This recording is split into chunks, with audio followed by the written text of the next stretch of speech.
Good evening, guys, and happy Cinco de Mayo. It's Wednesday, May 5th, and this is my self-portrait that I did for my drawing class.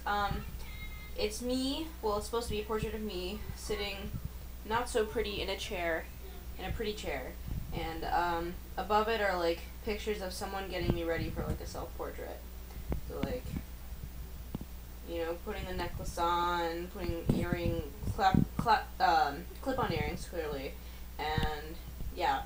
So, and now you get to see exactly how I don't look like the original, but whatever.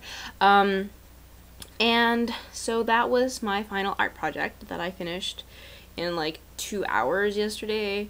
It was actually pretty quick, especially the last portrait. The middle portrait was pretty quick. It was like maybe the actual, between the working and the actual thing, it was like an hour tops, maybe?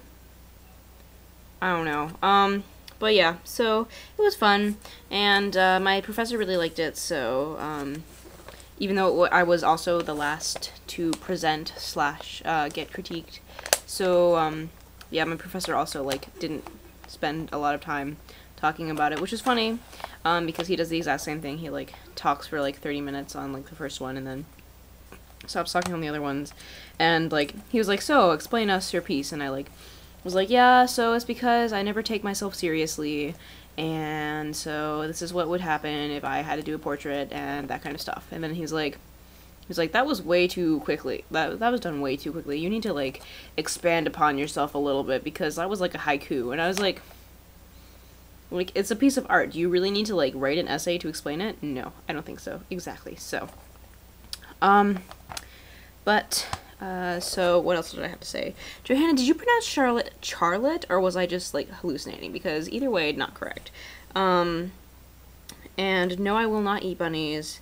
And yes, so yeah, don't tell me about eating bunnies. I actually did eat rabbit once, so but it was a while ago before I actually had my bunny. So yeah. Demi, I didn't see you this week, but I hope to see you next week. So yes. Oh, and I also, I'm really excited because I did a presentation. I've done 2 presentations and a skit so far this week. And I have one more presentation tomorrow, and I was kind of worried, but because, like, I don't think I'm very good at presenting, just because, like, my voice starts shaking, like, when I go up in front of people and that kind of stuff, so I'm not really the best at presenting. I get kind of nervous, but this week I did a presentation on, is there an advantage to same-sex pairs, and, based on an article I saw in the New York Times about gay animals. It's called, Can Animals Be Gay? It was really cute. This picture's not in color, but, like, the they gay text was in rainbow. It was really cute. And, oh, it's the popo. I don't know if you heard that. It is the police. And I really had fun with it. And my presentation was really good. And I got a 97. So, yes, that's, like, best grade I've gotten in a while, just so you know. And I'm pretty happy with it. But, it's really cool. I'll show you my pictures, because I printed this out, but I didn't need to use it, because, like, my slides worked. I printed it out in case, like, all my slides, like, got deleted somehow, so. And it's, like, here. And, like, apparently there's, like, a long history of, like, homosexual behavior in animals, but, in these particular albatross, it's female-female pairs, because there are too many females and not enough males. So the female-female pairs will, like, go and sneak copulations with other males in pairs, and, lay eggs based on that, and then one egg will survive and then get raised.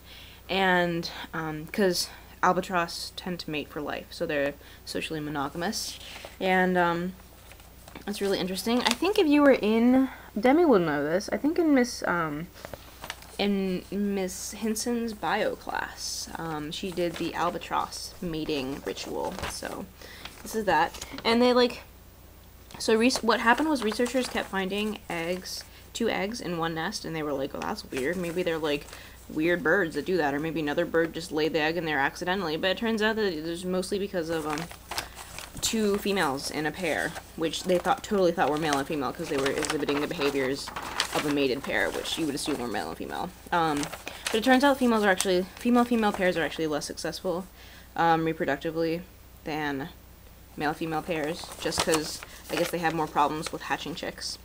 But they take better care. They take just the same amount of care of them as them, so it's kind of cool. But I suggest you check out the article. It's on the New York Times website, New York Times Magazine website. Excuse me. From I think it's April 4th, 2010. So pretty recently.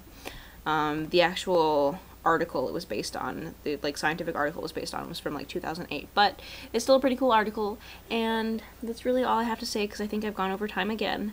So I will see Johanna tomorrow. Bye.